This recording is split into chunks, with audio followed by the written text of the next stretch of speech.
राज्य शैक्षणिक संशोधन व प्रशिक्षण परिषद महाराष्ट्र पुणे यांनी काढलेले जे परिपत्रक आहे दिनांक 30 सप्टेंबर 2024 ला निर्गमित झालेले परिपत्रक आहे.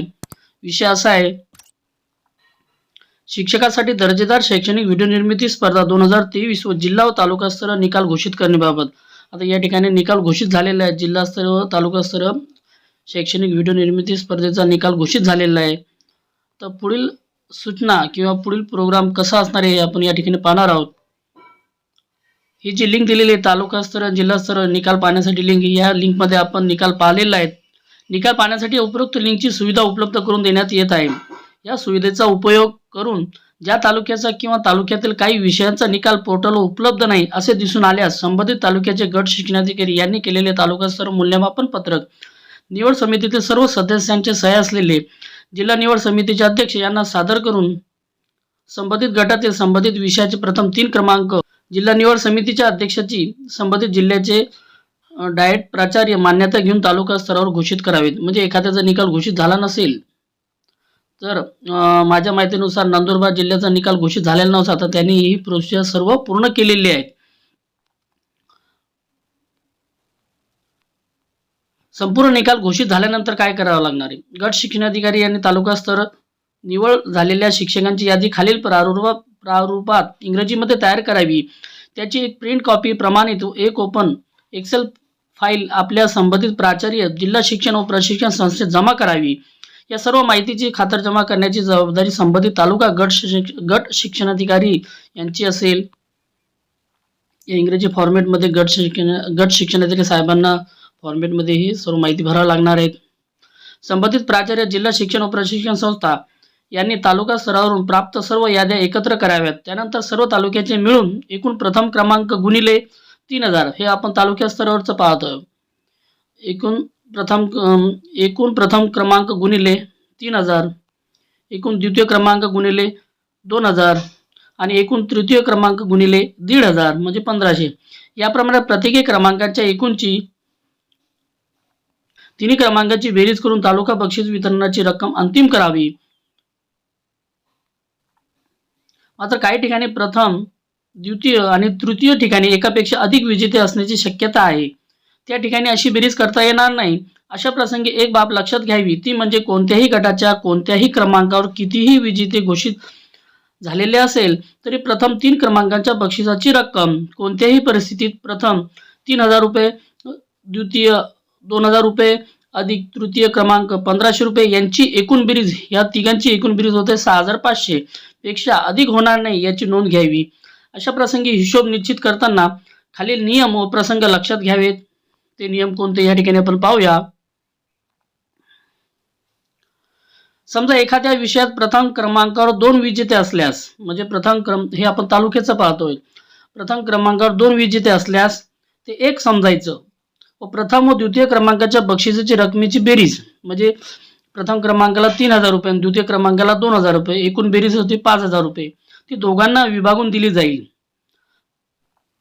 म्हणजे प्रथम क्रमांक 2 असतील आणि द्वितीय क्रमांकात 3 असेल, म्हणजे एकूण तिघांना हे 5000 रुपये डिवायडेड होतील, ती दोघांना विभागून दिले जाईल.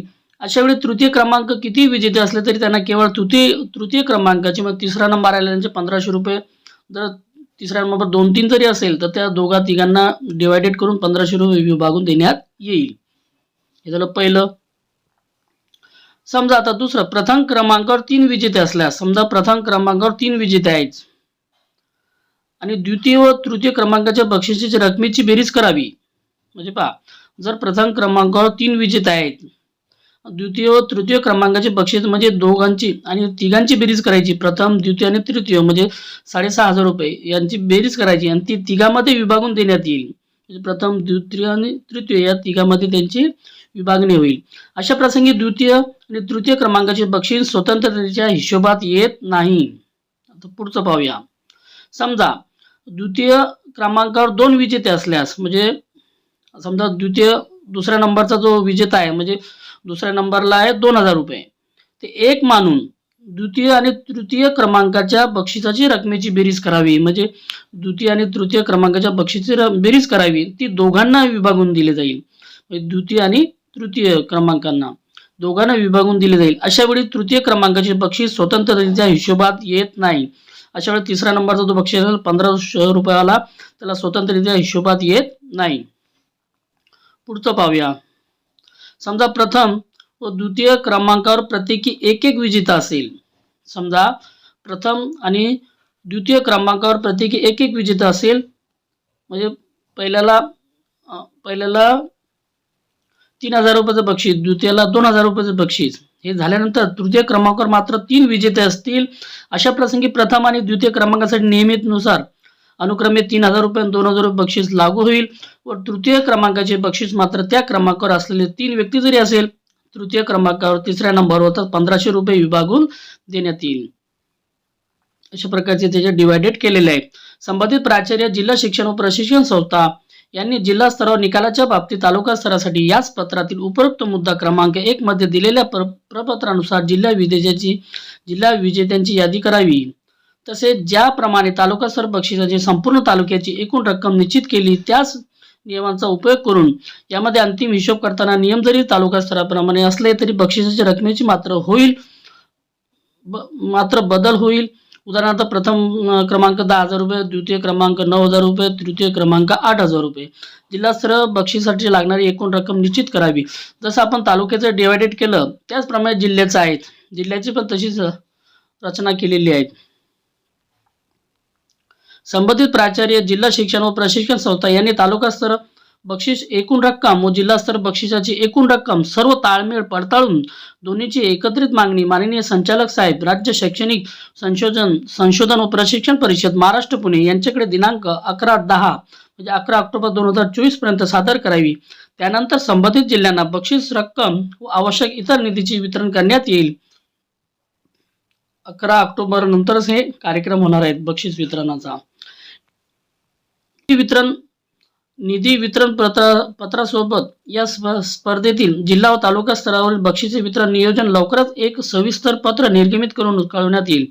म्हणजे आपल्याला हे जो 11/10/2024 नंतर एक पत्र निर्गमित होईल. त्या पत्रामध्ये आवश्यक त्या जिल्ह्यांना बक्षीस रक्कम व आवश्यक इतर निधीचे वितरण करण्यात येईल व त्याची माहिती आपल्या सर्वांना होणारच आहे. तरी जिल्हा व तालुकास्तरीय निकाल संबंधितांना सूचित करून पुढील आवश्यक कार्यवाही वेळेत पूर्ण करावीत.